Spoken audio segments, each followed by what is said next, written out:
की एक नया मंसूबा आरएसएस की जानिब से बनाया गया। आरएसएस ने अब तक कई मंसूबे बनाए और उसमें आरएसएस की जानिब से अगर किसी को प्रमोट किया गया तो वो हिंदुत्व नजरिए को प्रमोट किया गया।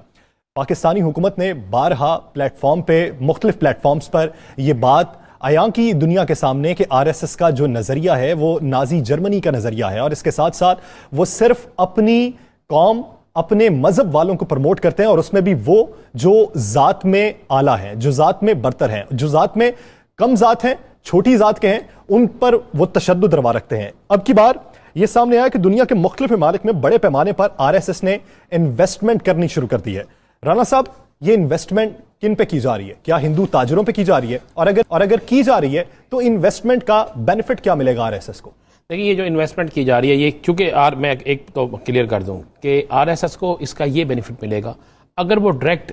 पैसे आते हैं उसे तो वो समझते हैं, वो ये कहेंगे कि ये पैसे जो है बाहर से आ रहे हैं, फंडिंग के अलावा आते हैं पैसे, तो वो किसी सूरत में भी उसे चैलेंज किया जा सकता है। और जब चैलेंज किया जा सकता है तो इंटरनेशनल कवानीन के तहत चूंकि वो आएगा, दहशतगर्दी के जुमरे में आएगा, मनी लॉन्ड्रिंग के जुमरे में आएगा, भी नजर में आएगा। अब इन्होंने क्या किया, आरएसएस ने और रा ने ये मुश्तरका एक प्लान बना। उस प्लान के तहत इन्होंने बाकायदा उन ममालिक में जहां पर इबारत का कारोबार बहुत ज़्यादा है, यानी भारतीय लोगों की इन्वेस्टमेंट बहुत ज़्यादा है, वहां पर हिंदू जो मुख्तलिफ कारोबारी तबकात के लोग थे उनको बहुत भारी पैसा दिया। उनको पैसा देने के बाद उन पर इन्वेस्टमेंट की, उनके कारोबार के अंदर अपना बड़ा पैसा लगाना शुरू कर दिया, शेयर्स कर दिया। और उनको ये टारगेट दिया गया कि आपने दो काम करने हैं। एक, वो क्या करते हैं कि सबसे पहले उनको कहा गया कि आप ऐसी एनजीओज बनाएं जो एनजीओस मुसलमानों के ममालिक में काम करें मुसलमानों के खिलाफ, जो एनजीओस बज़ाहिर तो लगे कि मुसलमानों के हक में है, किसी ने मजलूम आदमी की मदद कर रही हैं, लेकिन उसमें मुसलमानों के खिलाफ कोई ना कोई काम हो। उन एनजीओस को खास का टारगेट जो दिया गया, वो दिया गया टारगेट कराची यानी केपी के, सिंध और बलोचिस्तान, 3 जगहों का उन्हें टारगेट दिया गया कि पाकिस्तान के अंदर इन 3 सूबों को आपने टारगेट करना है। अब वो एनजीओस जो है, वो उन एनजीओस की टोटल फंडिंग वो हिंदू जो बड़े कारोबारी शख्सियात है वो कर रहे हैं। इन पर इन्वेस्टमेंट की गई हिंदू कारोबारी शख्सियात पर, उन्होंने कारोबारी शख्सियात ने वो पैसा जो है इनको इस तरह देना शुरू कर दिया कि वो पैसा बतौर फंड आता है। जब बतौर फंड आरएसएस को आता है तो वो उस पर रखते हैं। और उसमें मैं आपको बिल्कुल क्लियर करूं, जो रिपोर्ट्स मेरे पास ये मेरे मोबाइल पे मौजूद है, उस रिपोर्ट में यहां तक है कि बाकायदा नरेंद्र मोदी उस रकम को वसूली में नरेंद्र मोदी का बाकायदा हिस्सा होता है। और उसके बाद ये सारा जब प्लान चलता है, जब वो पैसा भारत में आता है तो भारत में इन्होंने बाकायदा 5 अरब से ज्यादा रकम जो है महाना की वो रखी हुई है उन हिंदू जुनूनियों के लिए जिन्हें सिर्फ एक टारगेट दिया गया है कि मुसलमानों की मसाजिद,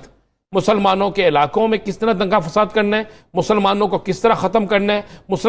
मुसलमानों के खिलाफ किस तरीके से काम करना है। और 3 अरब रुपया सिर्फ उन्होंने मकबूजा कश्मीर के अंदर मुसलमानों के खिलाफ रखा हुआ है। वहां पर भी आरएसएस के गुंडे जो है वो उस पैसे को इस्तेमाल किस तरह करते हैं, उनके से क्या क्या लिया जाता है, किसकी कितनी तनख्वाह लगी है, किसकी कितनी तनख्वाह नहीं लगी। और हम अपने प्रोग्राम में ये खबर भी ब्रेक कर दें कि बाकायदा ये रिपोर्ट में शामिल है कि पाकिस्तान से तल्लुक़ रखने वाला एक ऐसा लीडर जो इस वक्त बरतानिया में मौजूद है, जिसने पाकिस्तान के अदारों के खिलाफ हमेशा गलीज़ ज़बान इस्तेमाल की, उसको जो फंडिंग हो रही है वो बाकायदा 3 भारतीय ताजर पैसे देकर आते हैं, जिसके सबूत उनके पास मौजूद हैं, अदारों के पास सबूत मौजूद हैं। जब इस पे इन्वेस्टिगेशन हुई तो पता चला कि ये तीनों जो भारतीय ताजर हैं ये बहुत बड़े मारूफ ताजर हैं और इनका बरतानिया और एक का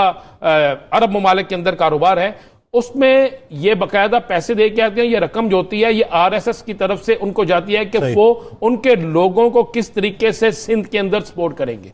और पाकिस्तान के अंदर जो एनजीओस काम कर रही हैं, गैर मुल्की एनजीओस, उनको जो फंडिंग होती है वो भी इन्हीं लोगों के जरिए आती है। फिर वो करते क्या है कि यहाँ पर इस्लाम के खिलाफ कोई साजिश करनी हो, मसलन कोई मामूली सा वाक़या हो गया है, उसको किस तरह बढ़ा चढ़ा कर पेश करना है, मुस्लिम फसादात किस तरह कराने हैं, फिरका वाराना फसादात किस तरह कराने हैं, इस पर एक बहुत बड़ी